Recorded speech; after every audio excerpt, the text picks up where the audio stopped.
best policy, right? Or so parents tell their children, except, it seems, when it comes to telling kids how babies are made.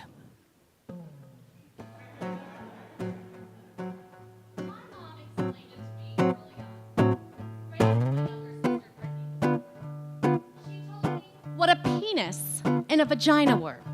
She said men have eels and women have piranhas. From then on, all I could imagine were teeth in my flower panties.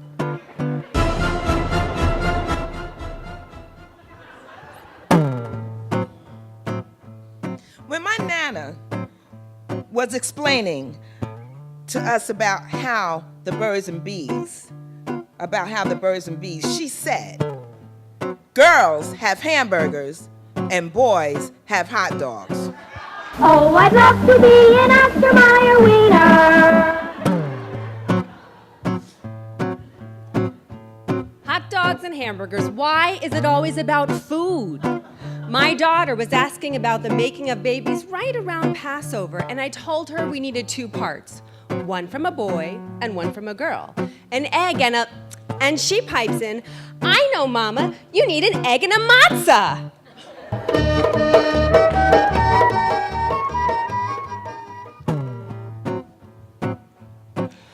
When I was 12, I begged my mother to change the sheets after my uncle slept one night and used my bed.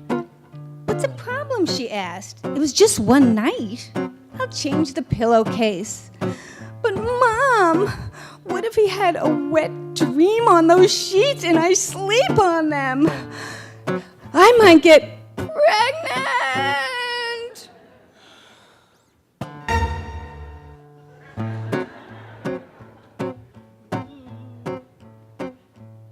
My older brother was such a miserable bastard when we were growing up. He told me Mom crapped me out one night.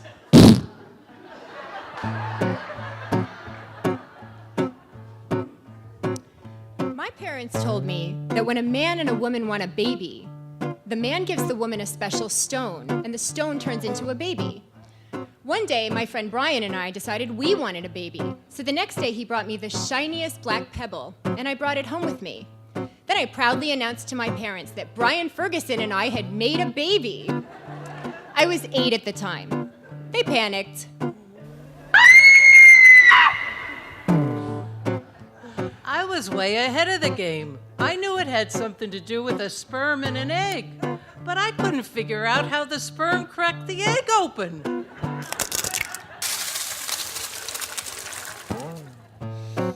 According to my mom, I was conceived while she was still a virgin. The first virginal conception since Mary, thus making me the second coming of Jesus Christ.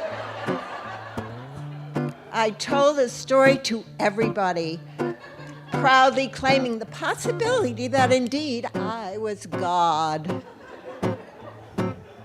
It was my therapist, well into adulthood, who finally had the courage to tell me the truth. I've grieved my fall from grace ever since.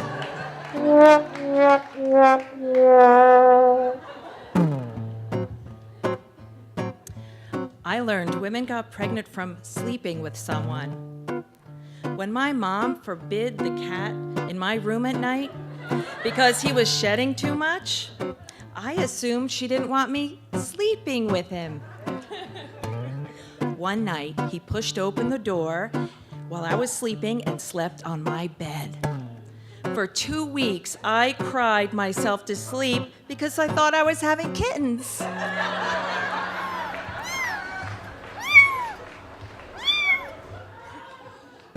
I suppose it's no wonder, everyone, that there are so many accidental pregnancies.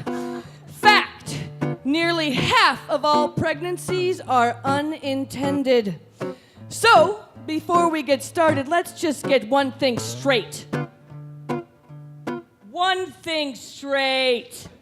Cats Matzah and Jesus have little to do with the process. If you have any doubts at all about how babies are made, it is explained in great detail on page 6 of your program. You can read it during the intermission. In the meantime, I want you all to reach under your seats. There are condoms there. I'm not kidding. If you're not going to use them, then give them to someone who will. Give them to me. I was just kidding. Thank you and enjoy the show!